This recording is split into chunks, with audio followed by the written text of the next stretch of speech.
If you are a lead gen based business owner and you are looking to handle sales objections better, I'm gonna be going over some of the top sales objections that I've had or are most common in your niche or industry or just most common everywhere, and really how I handle those objections. And I might be doing two parts of this video because some of these are going to be very elongated responses. So like, comment, and subscribe, and I hope this brings value to you so you can obviously increase your conversion rates on the phone and try to pull people back into the conversation, because you need to have leverage as a salesperson. So you can either send this to your sales team or you can use this for yourself if you're taking all the sales calls right now. So number one objection that I think a lot of people get is, how do we know that this is like the right move for us? What results have you gotten? How can we trust you? What guarantee do you have, right? And that's why we use a pitch deck, okay? So when you're taking Zoom calls and you're showing people like your screen, the best way for you to overcome that objection is kind of dumbing it down for them. So if someone said to me like, hey, listen, how do I know this is gonna work, right? And that's probably one of the biggest things, was just the trust and credibility, those things two combined.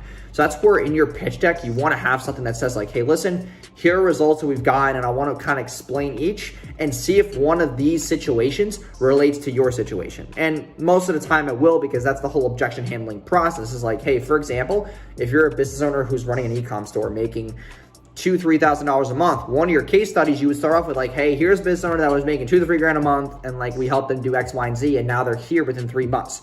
You want to be able to relate to their situation. That's why in the beginning, having those discovery questions to allow yourself to qualify that prospect. So in one of my most recent videos, you can go check out my top 16 sales discovery questions to know where the prospect is, to know where to go in the conversation, to know their biggest pain points. And because if they answer a certain question more than others, that's their major pain point. And that's what discovery questions are really for you to realize where the prospect is currently lacking, where they're kind of putting a lot more emphasis and energy on, so you can answer their objection more, take care of that, and really focus on that pain point. Because if you solve that pain point, you get them closer to closing, okay? So when I think about result-driven stuff, I'm always thinking about case studies and implementing that into my pitch deck, okay? It's not always about press. It's not always about your follower count. It's not always about how much money you've spent or whatever the case may be. It's about, hey, listen, here was a homeowner, here was a business owner, here was a, whatever that niche or ideal avatar is for you. Here's this person who was kind of like you, who we took on, who was kind of scared in the beginning,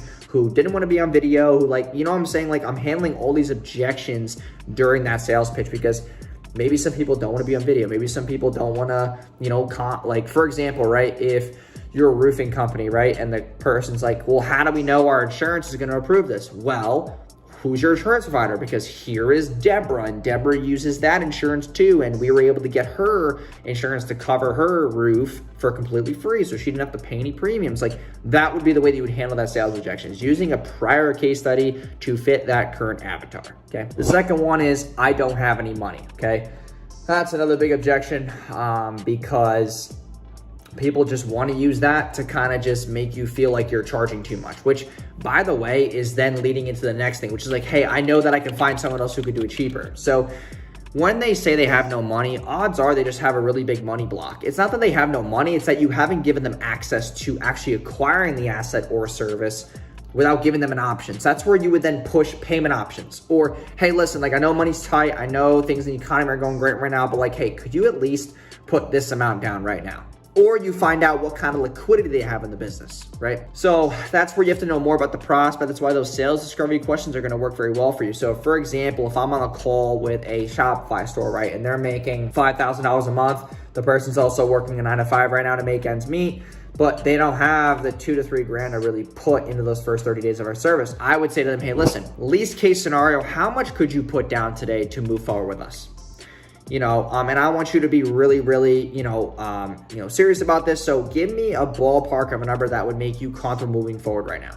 If they say $300 to $500, I would say, listen, I can do that, but would you be okay signing a contract that would make you obligated to the rest of the amount so that we can move forward with, obligations on both parties and have that trust built? That's where you're kind of building that relationship. Like, hey, listen, if you're accountable, I'm willing to give you that access to move forward, but you have to be, obviously, respectful of my time and my business model, right? And that's where you can then get them in the contract where you have this X amount of money as a deposit, basically, and then you can obviously get the rest of the money X amount of weeks away, or maybe 14 days, or maybe next week, right? The other thing is, what payment options do you have? Can you split it into 3 payments? Can you split it into 4 payments over 4 weeks? Like, what kind of accessibility do you have in the business to do so, right?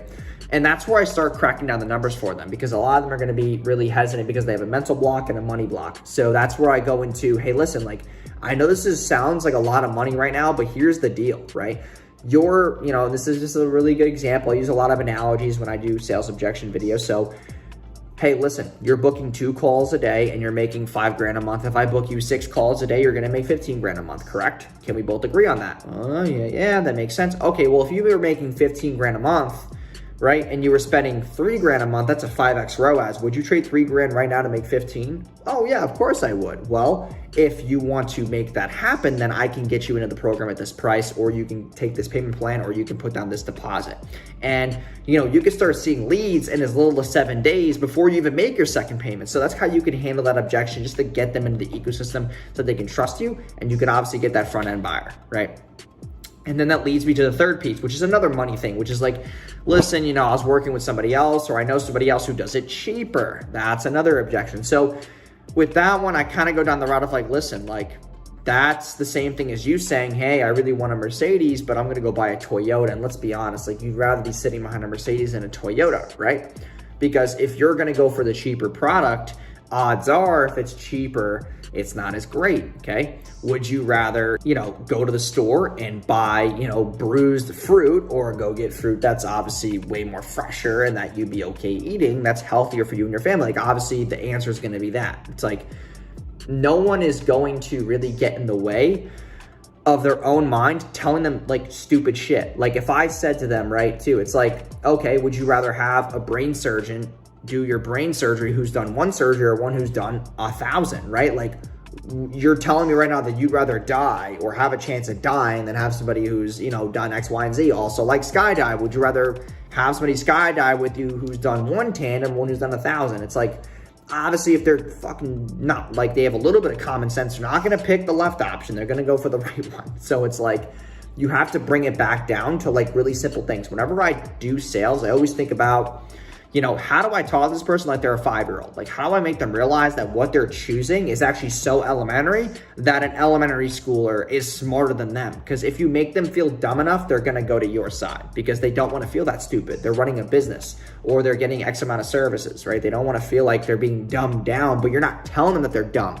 You're using analogies and circumstances to make them feel dumb without saying it, because then you're bringing them down to the level of like, hey, listen, like, what you're telling me right now is really fucking stupid, and you need to come to this level because that's where you want to be. And that whole competitor thing, it's like, listen, you could pay less, but if you don't get more, you didn't just waste your money, you also wasted your time. And those are 2 things that we can't really get back once we spend them, because not only will you waste 30 days, 60 days, 90 days with a new agency, you're also going to waste $1,500 if that's cheaper than just paying the $3,000 and getting the result faster so you can grow your business. Would you rather throw the money away and waste 90 days, or pay a little bit more and get your business to where it needs to be in 90 days?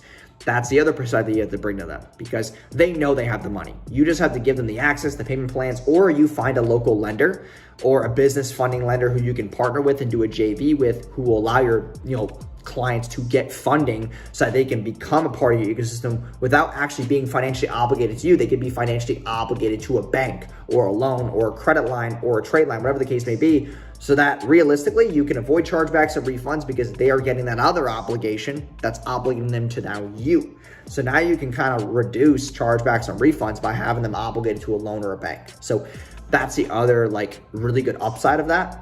It's kind of just giving them more access to things like that. So finding people in the space who do that kind of funding can help your business grow tremendously. So this is going to be part 1. I'm going to go into part 2 of just some more objections, but I hope you guys enjoyed today's video. If you please like, comment, and subscribe down below, and I will see you guys in part 2 of sales objection handling. Peace.